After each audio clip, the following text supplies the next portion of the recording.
Welcome to A Guide to Every Deck in EDH. Today we're looking at Neheb the Worthy and specifically Minotaur Tribal. So Neheb the Worthy is a 3-mana Rakdos commander. He's a 2/2 Minotaur warrior with first strike. Other Minotaurs you control have first strike. As long as you have one or fewer cards in hand, Minotaurs you control get +2/+0. And whenever Neheb deals combat damage to a player, each player discards a card, including you. So I'm going to get a few things out of the way right off the bat. Neheb is not very powerful. Minotaur Tribal is not very powerful, and Neheb isn't even the only Rakdos Minotaur Tribal commander that we could have played, but I did feel like it was the best of the options that we had. So if you are going to play this deck, it's going to be more just because you enjoy a more casual experience or because you specifically enjoy Minotaur Tribal. But I'm not claiming that this deck is specifically very powerful.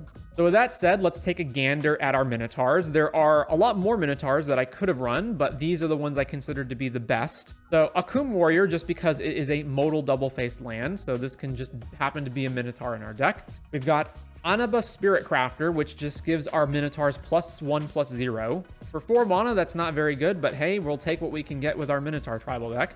Dream Shaper Shaman, which on end step allows you to pay 3 mana to sack a non-land permanent and then cascade into another permanent of the same type. Fanatic of Mogus, which deals damage to all of our opponents equal to our devotion to red. Fellhide Petrifier, which gives our Minotaurs Death Touch. Fellhide Spirit Binder, which whenever it becomes untapped, we can pay 2 mana, and if we do, we make a token copy of another creature that then dies at the end of turn. Glinthorn Buccaneer. No Malcolm combos here, as we are in Rakdos colors, but it is a way to loot cards. Pragma Warcaller. Our Minotaurs have haste and they get +2/+0. Morog, which is one of our better Minotaurs, gives all of our creatures +1/+0 for each time it's attacked and has a landfall ability to give us extra combat steps. We have the Nehebs. So these are the cards that with Neheb Dreadhorde Champion allows us to spin our hand into a new hand, and either way, these cards give us a bunch of red mana when we hit our opponents. We have Rageblood Shaman, which is just a lord that also gives trample to our Minotaurs. Ragemonger, which is probably one of our better Minotaurs in that it makes them cost black and red less. Sandstorm Crasher from the new Foundation set, which has trample, and we can exert it when it attacks to create a token copy of something that then dies at the end of turn.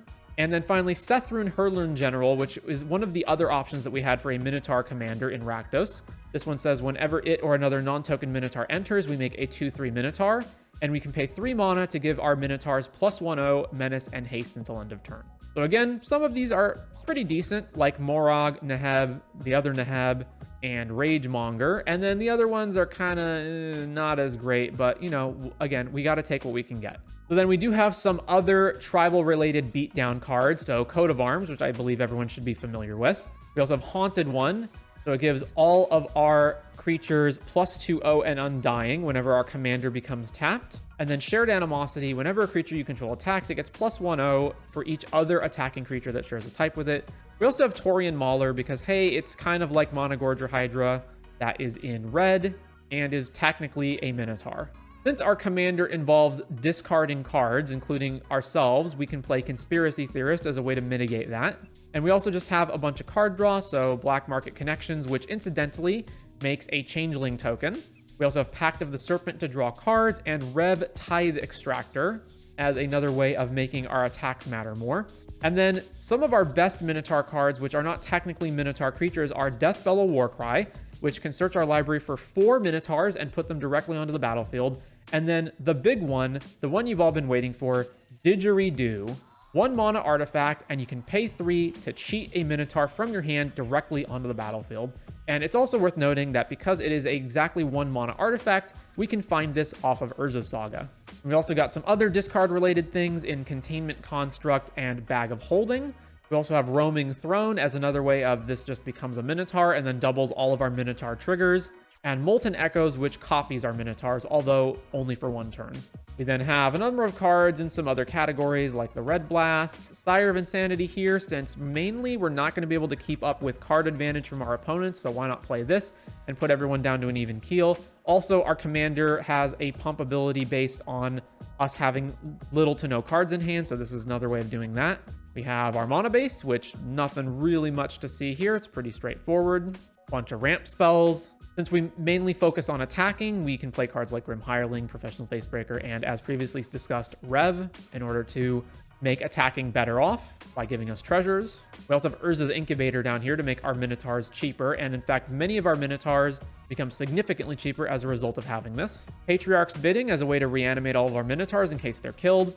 And then what might be a little controversial, the Stax package. So again, our deck is not going to really be able to keep up with the card advantage and value of other decks. So we are playing some Stax cards like Blood Moon and Magus of the Moon, and then specifically a bunch of fetch lands to try to fetch out the basic swamp so that these don't affect us, and other cards like Winter Orb and Karn to shut off opponents' ability to tap their mana rocks. Now, if you or your playgroup is personally not a fan of this type of gameplay, you can easily cut all of these cards and it will not really make a difference to the deck. It's just what I have in here right now in order to mitigate the deck's problem of not being able to keep up with card advantage, but you definitely do not have to play any of these. And then finally, a little bit of tutors. Finally, Adaptive Automaton was another card that's technically a lord for any creature type that I ultimately opted not to play because I just felt it wasn't that good.